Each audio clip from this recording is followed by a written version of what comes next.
Welcome to English Baba channel. Class 10 English की poem number 2 है fire and ice. आज हम करेंगे इसके क्वेश्चन आंसर, तो जल्दी से वीडियो को लाइक कर दो।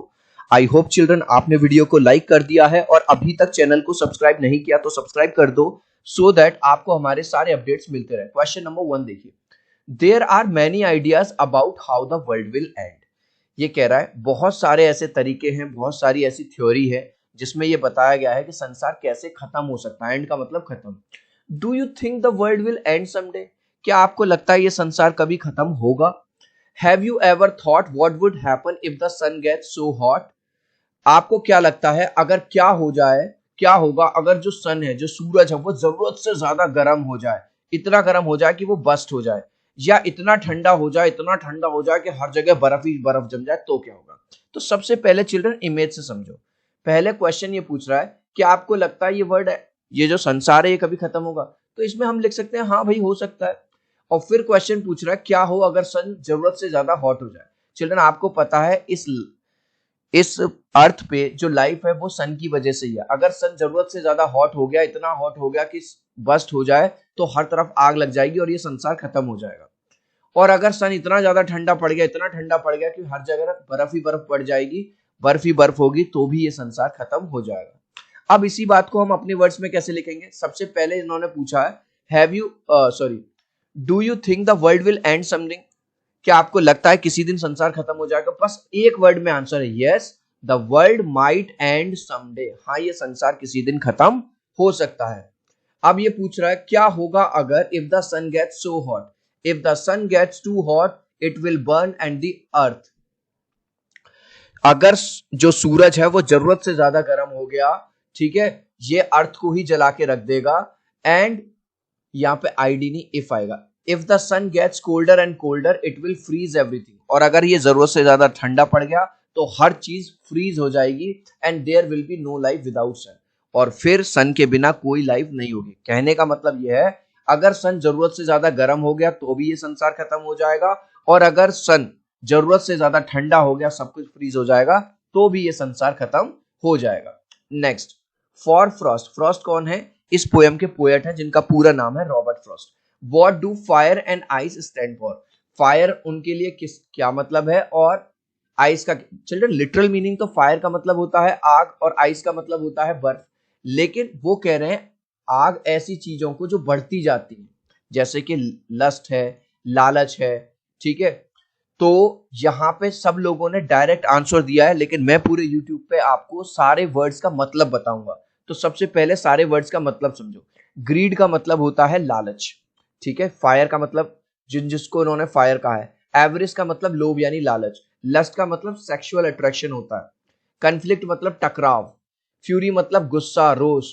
क्रूएलिटी का मतलब जब आपको किसी पे दया नहीं आती, क्रूरता। इंटॉलरेंस मतलब आप किसी चीज को बियर नहीं कर पा रहे, बस बहुत हो गया। रिजिडिटी मतलब स्ट्रिक्टनेस, कठोरता। इनसेंसिटिविटी मतलब नो फीलिंग, ये सब आइस के लिए है। कोल्डनेस मतलब नो फीलिंग।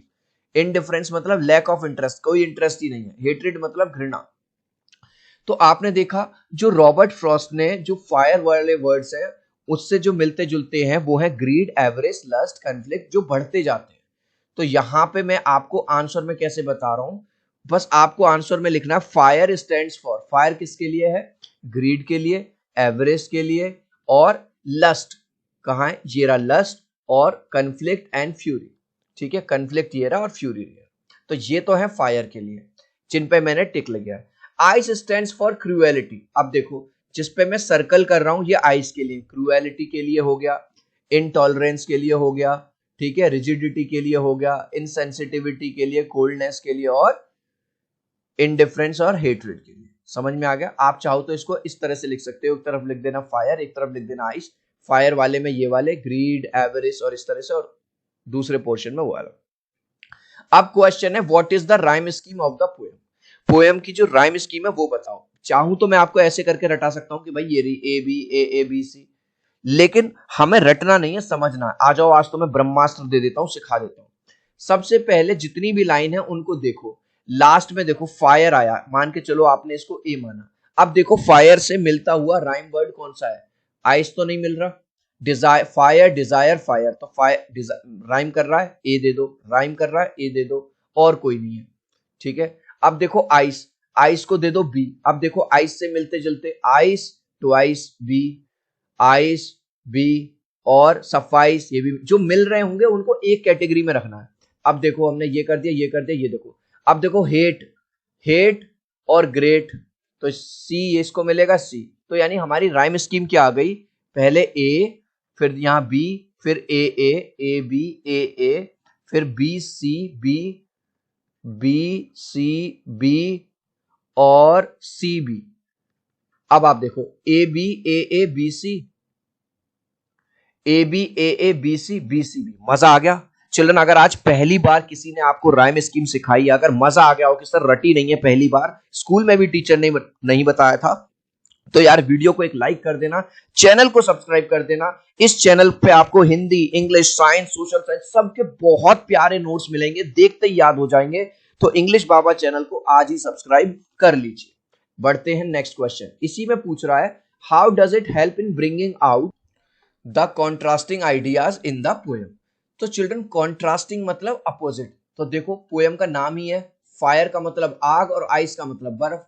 फायर होती है गर्म, आइस होती है ठंडी। तो किस तरह से पोएट ने कॉन्ट्रास्टिंग आइडियाज को एक साथ लाया है? तो आंसर देखिए, title fire and ice itself bring the contrasting idea.